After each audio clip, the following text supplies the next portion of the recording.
అదిరిపోయింది టేస్ట్ నిజంగా.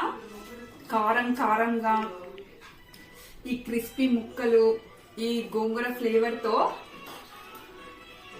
ఒక్క ప్లేట్ తో అసలు ఆగరు. నాకు యూట్యూబ్ అల్గరిథం కి ఎక్కడ సెట్ అవుతున్నట్టు అనిపిస్తలేదు.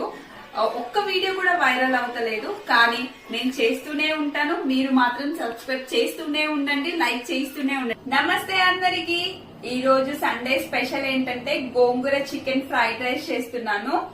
ఎందుకంటే ఎప్పుడు చికెన్ కర్రీ మటన్ కర్రీ ఇలానే అయిపోతుంది. అందుకు ఫ్రైడ్ రైస్ గా చేసుకుందాం విత్ గోంగూర, చాలా బాగుంటుంది అనేసి అనుకున్నాను. గోంగూర చికెన్ ఫ్రైడ్ రైస్ చాలా సింపుల్ అండ్ ఎంతో టేస్టీగా చేసుకోవచ్చు.